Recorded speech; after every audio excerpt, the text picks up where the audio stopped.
오늘 함께 읽으실 말씀은 출애굽기 10장 12절부터 20절까지의 말씀입니다. 야훼께서 모세에게 이르시되 애굽 땅 위에 내 손을 내밀어 메뚜기를 애굽 땅에 올라오게 하여 우박에 상하지 아니한 밭의 모든 채소를 먹게 하라. 모세가 애굽 땅 위에 그 지팡이를 들매 야훼께서 동풍을 일으켜 온 낮과 온 밤에 불게 하시니 아침이 되매 동풍이 메뚜기를 불러들인지라. 메뚜기가 애굽 온 땅에 이르러 그 사방에 내림에 그 피해가 심하니 이런 메뚜기는 전에도 없었고 후에도 없을 것이라. 메뚜기가 온 땅을 덮어 땅이 어둡게 되었으며 메뚜기가 우박에 상하지 아니한 밭의 채소와 나무 열매를 다 먹었으므로 애굽 온 땅에서 나무나 밭의 채소나 푸른 것은 남지 아니하였더라. 바로가 모세와 아론을 급히 불러 이르되 내가 너희의 하나님 야훼와 너희에게 죄를 지었으니 바라건대 이번만 나의 죄를 용서하고 너희의 하나님 야훼에게 구하여 이 죽음만은 내게서 떠나가게 하라. 그가 바로에게서 나가서 야훼께 고하매 야훼께서 돌이켜 강렬한 서풍을 불게 하사 메뚜기를 홍해에 몰아 넣으시니 애굽 온 땅에 메뚜기가 하나도 남지 아니하리라. 그러나 야훼께서 바로의 마음을 안악하게 하셨으므로 이스라엘 자손을 보내지 아니하였더라. 아멘. 샬롬. 오늘도 말씀을 통해 하나님께 더 가까이 나아가는 하루 보내시길 축복합니다. 저는 오늘 본문 말씀을 통해 메뚜기 재앙 이번만이라는 제목으로 말씀을 묵상해 보기 원합니다. 메뚜기 떼가 온 땅을 뒤덮자 애굽은 어둠에 휩싸였습니다. 출애굽기 10장 15절 메뚜기가 온 땅을 덮어 땅이 어둡게 되었으며 메뚜기가 우박에 상하지 아니한 밭의 채소와 나무 열매를 다 먹었으므로 애굽 온 땅에서 나무나 밭의 채소나 푸른 것은 남지 아니하였더라. 이는 하나님이 세상을 창조하시기 전 땅이 혼돈하고 흑암이 깊음 위에 있었던 어둠이 가득했던 광경을 떠올리게 합니다.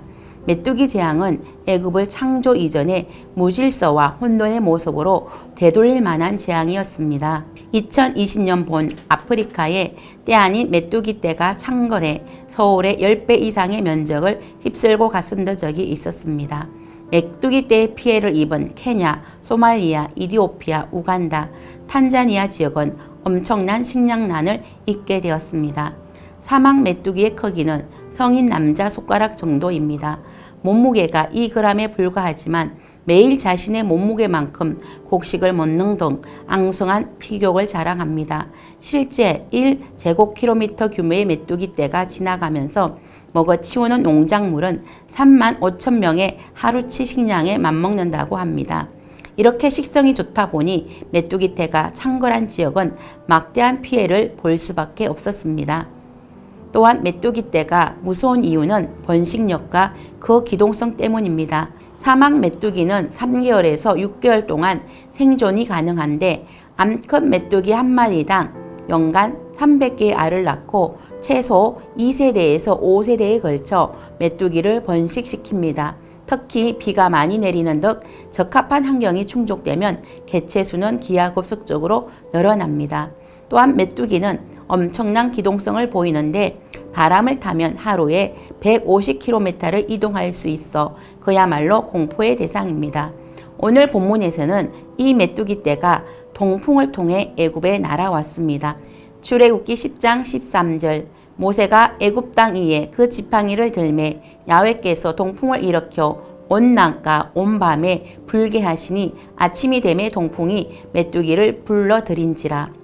모세가 애굽 땅 위에 지팡이를 들자 야훼 하나님께서 동풍을 밤낮으로 불게 하여 동풍의 메뚜기 떼를 불려들였습니다.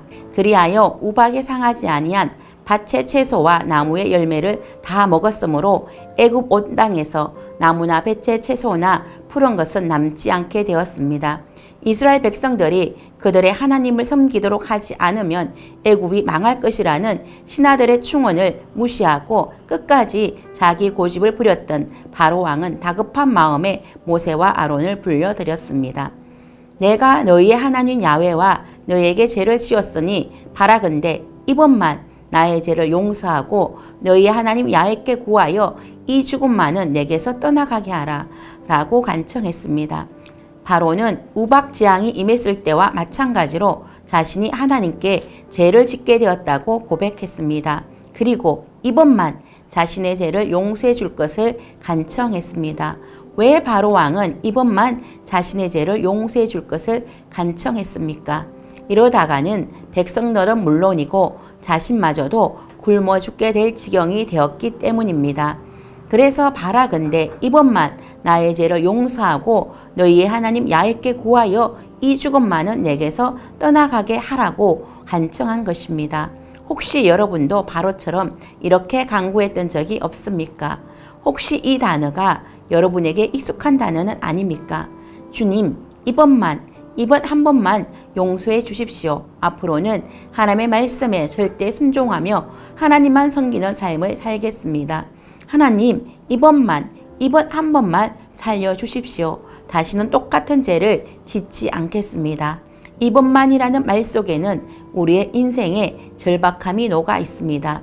기회가 앞으로도 얼마든지 있다면 또 큰 문제 없이 일이 잘 되고 있는 상황이라면 굳이 이번만이라는 말을 사용하지 않았을 것입니다. 목숨이 경각에 달렸을 때, 이러다가는 내가 죽게 생겼다고 여겼을 때, 그때 비로소 이번만이라는 말을 사용합니다.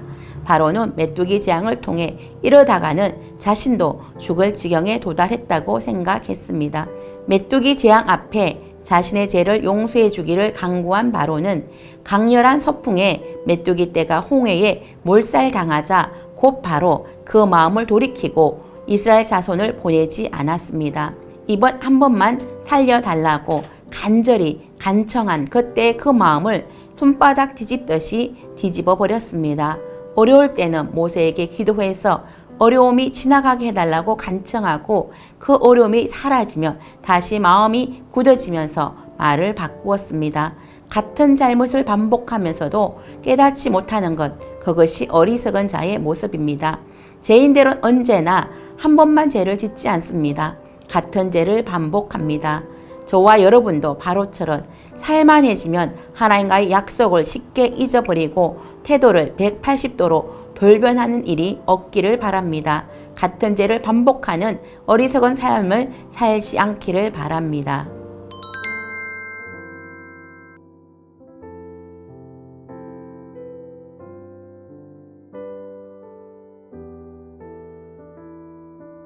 기도하겠습니다.